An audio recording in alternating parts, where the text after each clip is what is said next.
Woo, howdy doody, do I have a pretty typewriter for you today. So this is Laura with Jot and Tittle Typewriters, and we are gonna do a typewriter tutorial for this 1976 Classic 12 by Smith Corona. This is the original color. This looks like it just came from the manufacturer, just came out of the shop. It is so clean. The finish is just gorgeous on this, and so this will make a good one. Cross my fingers for a tutorial. So let's go ahead and get started. This is a 12-inch carriage. Normally they're a 10-inch carriage and they kind of line up with the width of the typewriter, but the 12-inch carriage is really made to accommodate larger paper, which whenever I see a 12-inch carriage, I recommend it for crafters because you never know if you're gonna come across something that has a larger piece of paper, and that would fit just fine into the typewriter. So, and yes, you can use cardstock on your typewriters. Okay, so let's start with the back. Here's your paper holder. Here's your margins. Press and drag. This is holds the paper down taut against the roller. This is your roller here, and your handles. This whole piece is called the carriage. This roller is also called the platen. Your carriage release levers are on each side and they're behind the rollers. It doesn't matter which side you use, you just pull it in. The carriage is only going to move as far as you have the margins set. So if I move the margins out, it'll go wider. Now you'll hear that bell. This is a nice strong bell, so if you're looking at yours, that bell just tells you, hey, you're at the end of your margin, because while you're typing away, that bell is going to go off. But it's also going to stop that typewriter. You can't move it, you can't type when you're at the end of the margin. And so down here is a button that says MR, that's margin release. If you hit that, you can now keep typing. Okay. And the reason you would want to use that is sometimes that bell just comes at the most inconvenient time. You're in the middle of a word or a thought and you don't want to hit the return handle just yet. So that's why the margin release is helpful. Okay, so when you hit that return handle, it's going to advance either 1.5, or 2 lines, depending on where you have it set right here. If you're doing a lot of editing, I would go ahead and choose the 2 double line just so you have room for notes. Okay, you'll notice on the handles on this carriage one, the left side has a button that sticks way out.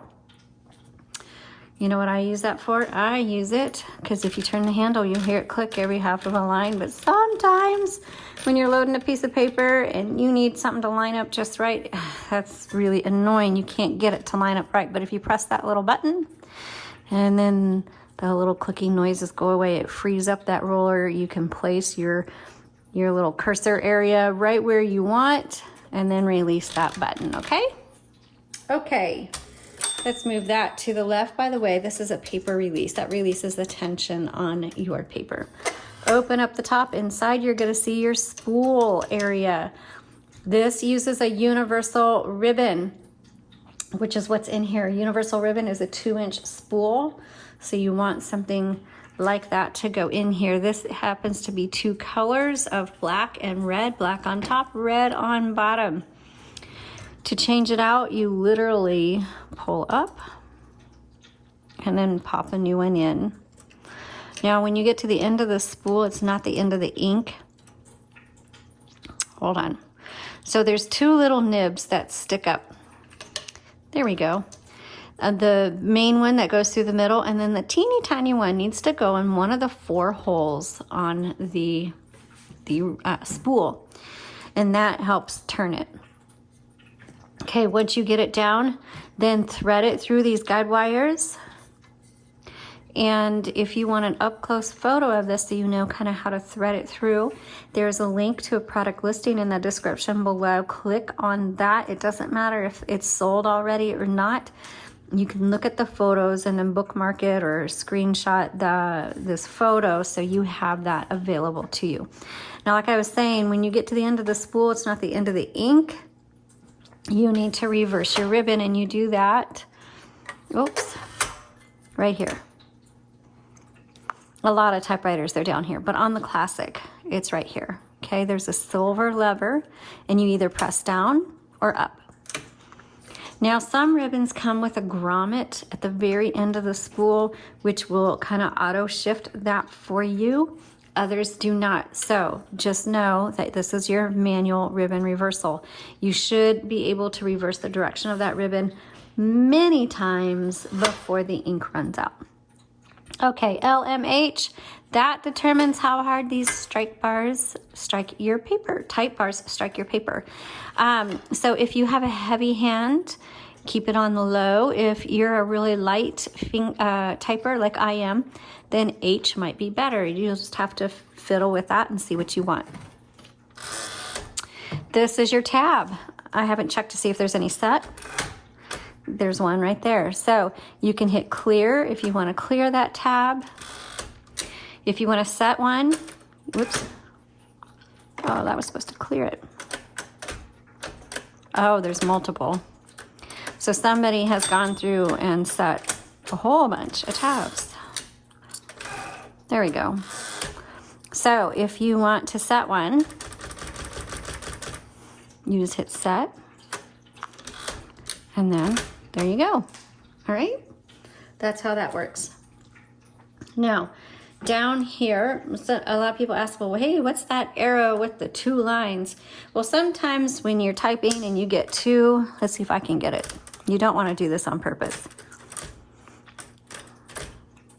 You get a couple of them stuck together, then if you press this, it's supposed to help release it, but honestly, that's all I do.